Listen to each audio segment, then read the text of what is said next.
Yo, what's good? How are you? We're back with the Last Statement podcast with myself, Sajay Ned, and my friend Miles Carter. What's good, y'all? How are y'all? How you doing? How was your day today, brother? It was good, bro. Being back in person is that's pretty crazy. It was like, virtual. You can just lay in bed, turn over, and then you can watch it. But now you actually gotta get up, put clothes on, and go to school. So, yeah, that's not really my thing right now, but we cool. Nah, I feel that. I thought, being in person would help out, and it has actually been a hindrance in my life because I gotta get my mindset going back to school in person and actually studying. So, yeah, bro. I mean, this is crazy. Yes, it is, bro. But what's today's topic, brother? If you could let us all know. So today's topic is what's love got to do with it. Ooh. So we'll be talking about everything about love. Well, first, let's start off by what is your definition of love? 'Cause everybody got different love languages and different definitions of love. So you go start off. Definition of love? I mean, I can only I can't really give you a definition, but I can give like a word that How do you define love? That's a better question. By understanding. I think love is understanding. If you don't understand your significant other, what are you expecting? I mean, maybe I might be wrong, but No, you can't be wrong. This is your perspective. I mean, hell. What about you, bro? I think love is unconditional. Love is kind, and love is understanding. Because I agree with you. Because how can you love somebody without understanding the person? Of course, right. Well, I guess sometimes we will never understand each other, so I guess not. Well, I mean, in your life, what has love showed you? Let me ask you that. In my life, what's love showed me? Love showed me just general love. We talking about intimacy or just all of the above. Let's just all of the above. Yeah, let's go down that road. Well, love has showed me that it takes trial and error. It takes commitment, and it also takes kindness, and it takes patience. The patience is key. Mm-hmm. How many times, especially in today's world, many people will just give up on you like that, just with a snap of a finger. You don't have patience with somebody, yeah, don't really look for love right now. And I gotta bring my little psychological facts because I'm a psychology major. So Stenberg's triangle theory of love is the three main components. Passion is one, intimacy, and commitment. Okay. And passionate is quickly developed and the quickest to fade, they say. They say for intimacy develops more slowly and commitment develops gradually still. Yes. Now, I feel like is especially just on an intimacy level, this is just my personal opinion. I feel like the commitment is first, key. It should be, but it's not there. I feel like no, not today. I don't feel like it's there. No, not today. People go intimacy then commitment, not commitment then intimacy. But I don't know why. It's just today's world, bro. People rather get have sex and fuck all the time rather than just actually getting to know the person. And I wonder why. Do you know why? I truly don't know. I know why. What, Mr. Psychologist, let me know. I think people are afraid to be vulnerable. Holla at me. No, for real. People are afraid to show their real emotions and, step out there because it involves a level of vulnerability. Yes. And it also involves a level of, potentially hurt.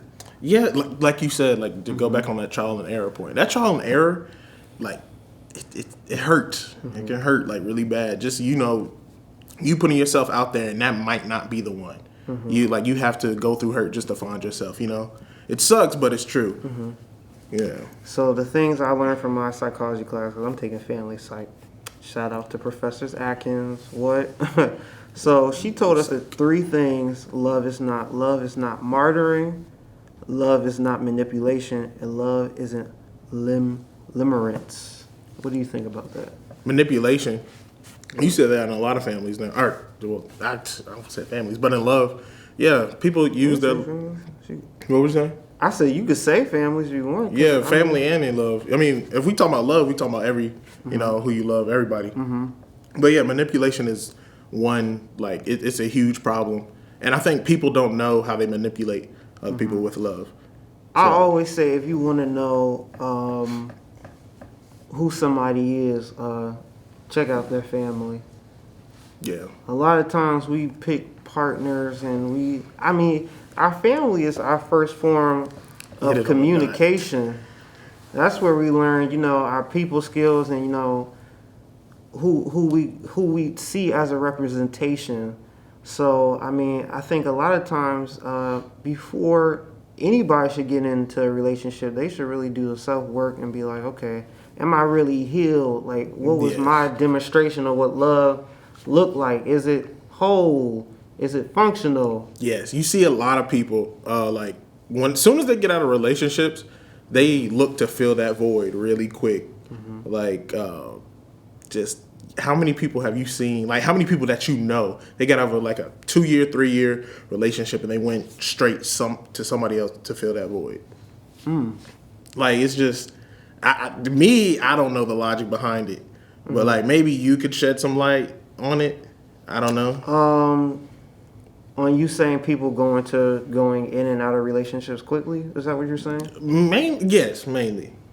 People are afraid to be alone. As humans, we are social creatures, and we rely on some form of intimacy. There are studies shown on this about studies on babies, how they grow up with their mother's touch and without. Yeah. So, I think being alone requires strength. Mm-hmm. Because when you're alone, just from personal experience, there's a lot of things that you have to work on yourself about. Yeah. I think also people get into relationships not knowing how much it takes either. Yeah. Yeah. What do you think about that? No, I totally agree with you, especially that you just made that point. What was it? People go into relationships not realizing the amount of work it takes. Yes, especially about the alone part. Oh yeah, it takes a lot of work being alone. And I think because you really at that point it's really you versus you. Mm-hmm. Like, and I think a lot of people don't. A lot of people don't want to go through it. I can say at one point I didn't want to go through it. I didn't want to me versus me. Mm-hmm. No, not gonna do it. Why do you think people put up with manipulators? Do you think they know? I don't think people know. Okay, sometimes, like, you got to look back, like you said, family. Mm-hmm. Like, they probably put up with some of that stuff in their family also. Okay. So, like, they know how to, like, I would say, like, throw it off or let it run down their back and not really think about it. But I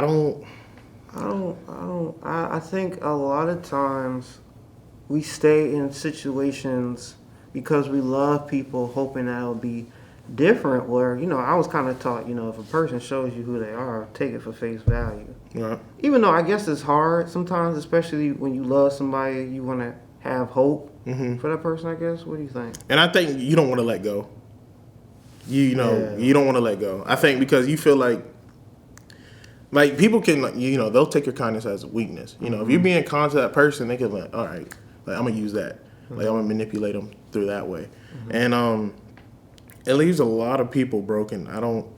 Manipulation is it's hard to deal with, and it's hard to come back from because you're so scared to get into another relationship with somebody.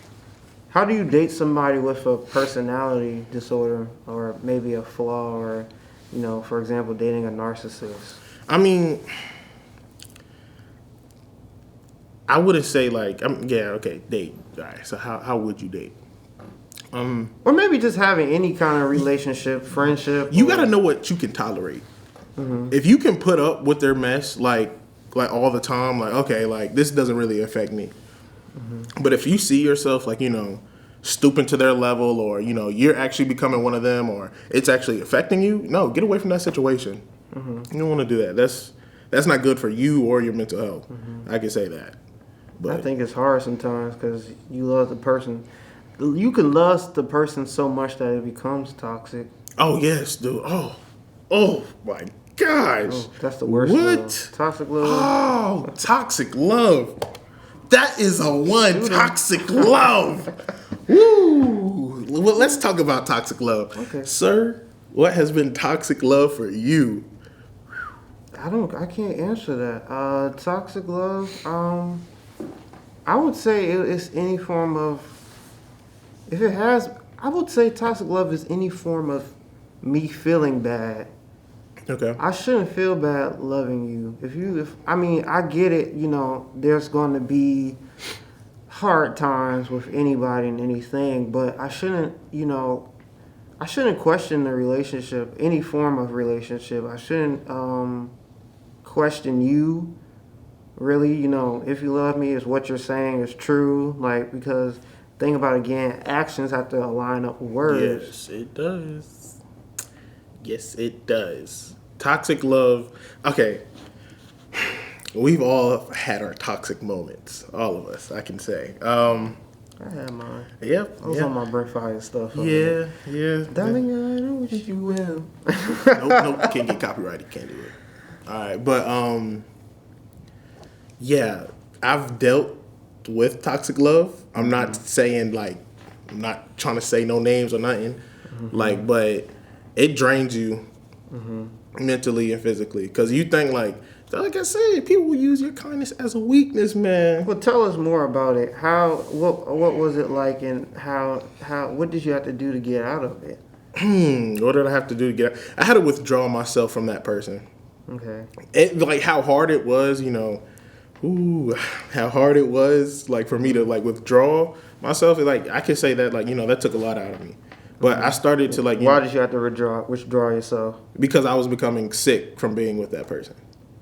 Literally mentally sick. Woo-hoo. I did not feel well. But I just, dude, hey, I was screw it. You gotta get out. You gotta get out.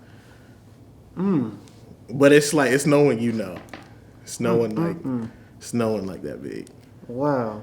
And so what caused you not to go back? I mean, because I guess we all got the ex that we could take back or whatever. But what made you realize, okay, this is not healthy. This is not a healthy relationship. Okay, you got those times where you go back just just to say hey. Just to say hey, and you don't really mean to come off like that.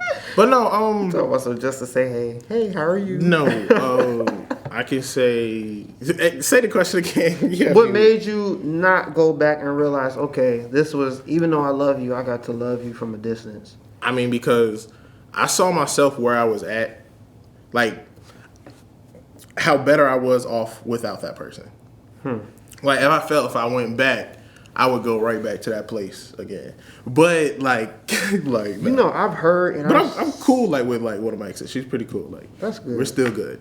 I've heard and seen some cases of relationships where it's just I heard people say, well, I was with that person so long, I'm not going to let the next person come along and get the better version of what I made and stuff like that. And I was just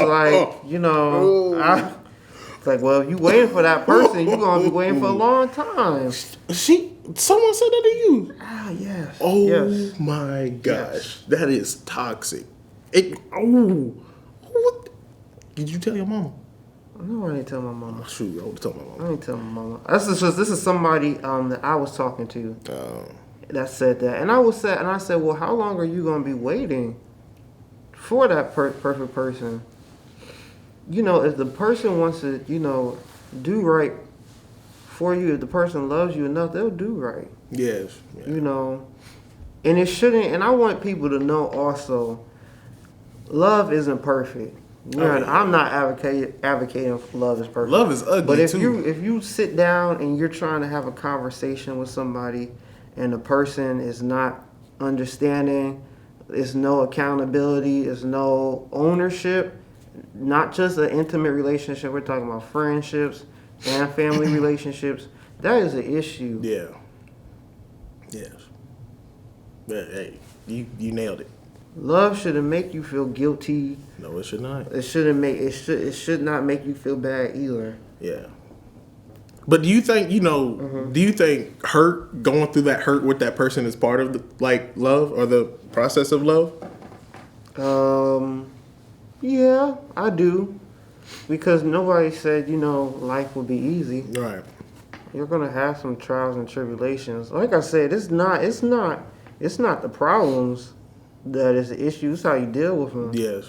Issues are always going to be there. Problems are too. Yeah, like you just, But say if people have different forms of, the version of loving. Loving? Okay. How to show love. I heard that this could be a problem too. I know my grandparents said when they were married, my grandma's love language was affection, I love you, verbal affection. And my grandpa was actually doing stuff. Oh. Showing, Yeah, he didn't say I love you a lot, from what I know. He would show his love the way he did. And I heard he told my grandma, he said, I show you more than I tell you because people can say anything about what you do. So what do you think about that? No, that's true. That's true.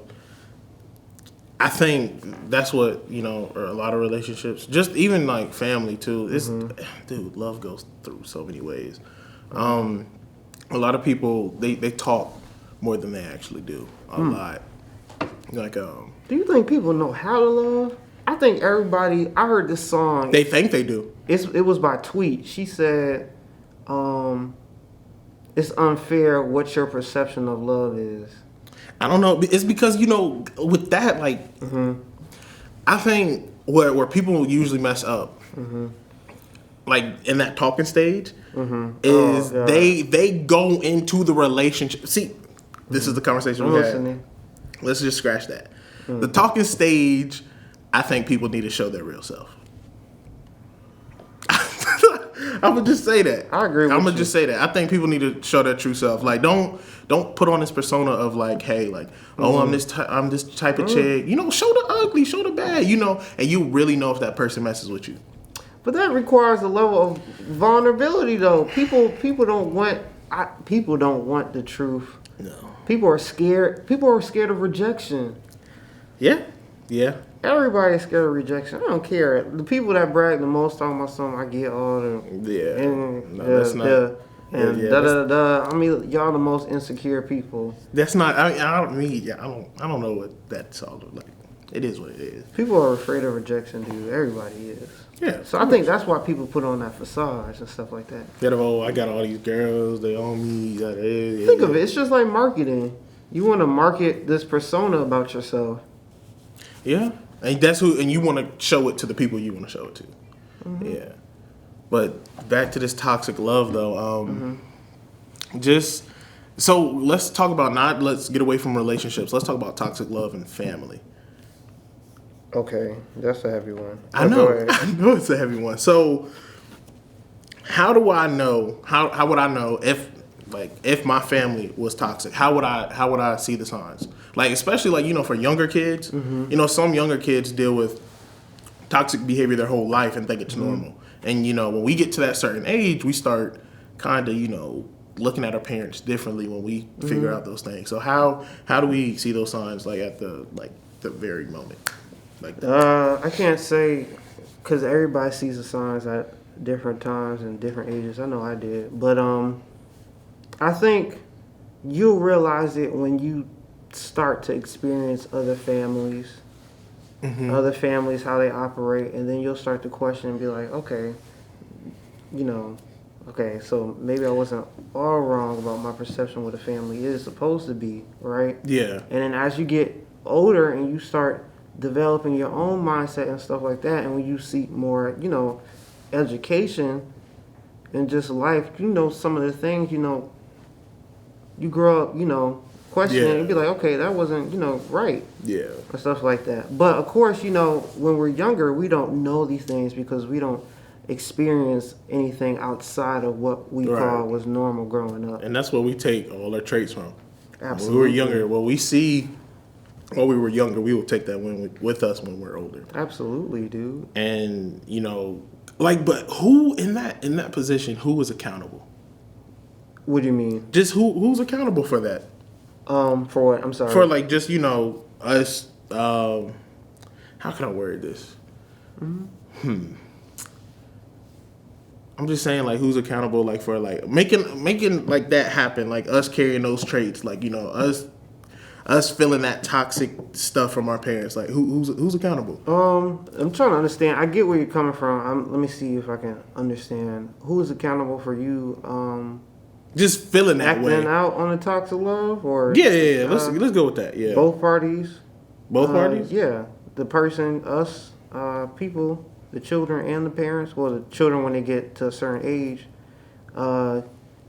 Of course, the parents are the family is responsible, because at the end of the day, we learn, how we operate and how we move from our families. That's our first demonstration of social interactions. It's partly our fault too, because even though we learn that way, we're also old enough and at the age mature enough where we don't have to do the same thing our families does. So, and that right there takes a lot of self work and healing. A lot of people haven't done that journey yet. I don't. That's just like you hear people say, "Well, I did it because my daddy did it, and that's just where I come from." But with that, like you see, it's an excuse. You see that's wrong. It's an excuse. Yeah, so like you see that's wrong. Why do you keep doing it? Because people want a crutch to be able to do their behavior, to do the stupid stuff they want to do. They want. People want a crutch. I used to let it phase me, but I got to the point now where it's just like, to be honest, not using it as an excuse, but now I'm really starting to understand that everybody sees things differently. Yeah. People might not think that what they do is wrong because it's what they see, and I believe some people do really say when they say they love you. I believe, depending on the person, they do. It's just not a healthy love. They don't know how to show it the way I want them to, or the way I deserve. And I choose not to participate. You can choose not to participate in love. Yeah. What do you think about that? I mean, that's just that struck me. Like you have a choice. I mean, yeah, of course we all got choices, but some people might think that's like I mean, just like as you see, like I'm going like on the rabbit trail here, okay. But just like on like social media, I think people think they need someone to love. Yes. Like they just need to like have that person to latch on with. People are afraid to be alone. It's just like I said that earlier. Yeah. So it's hard to be alone. Yes, dude. I think people are so used to relying on people, I guess. I don't know. It's easier. Well, how was it when you were in a relationship, having that person? Was it easier relying? Putting stuff on the other person? That's what I see a lot of times in a relationship. I'm going to say this. It felt like it was a burden to, like, rely on them. Like, does that make sense? I get what you're coming from. It felt like it was like, if I relied on them, they would feel some type of way, and I would feel some type of way about it. Like, I would feel bad for them that I'm relying on them. Do they remind you of reassurance stuff you do, of the stuff they do to you, for you? Since it felt like a burden, do they throw it back in your face? No, that's also not a healthy. Not really. I mean, there was somebody. Yes, it would get thrown back in my face, but at that age, I thought that was it. Mm-hmm. I was like, okay, I guess this is what love is. Like, that it is, that. No, it was making me like unhealthy. Like, I didn't like it. I always felt bad. So what steps did you take? Like, how did you have to heal yourself?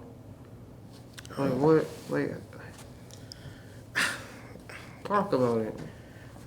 Just how did I heal myself from just like, I mean, healing is still a journey, but how did you begin it? how did I heal myself from just like, I mean, healing is still a journey, but how did I heal myself from just like, I mean, healing is still a journey, but how did I heal myself from just like, I mean, healing is still a journey, but how did you begin it? I mean, healing is still a journey, but how did you begin it? like we said before, like you had to recognize the signs. You had to recognize like what were you doing differently, like what was going on with you when all this was happening, like what was going on with you. I was looking at myself, so I was so concentrated within them, I lost myself. So like, does that make sense? So it was like I wasn't taking care of myself. I was making sure they were okay before I was. And where did you see that behavior from? Let's get down to it, because we don't just develop these characteristics out of nowhere. Why'd you have to do that? You just went in the gut. You went in the gut. We gotta help these people. Family. Family. See the good and the bad.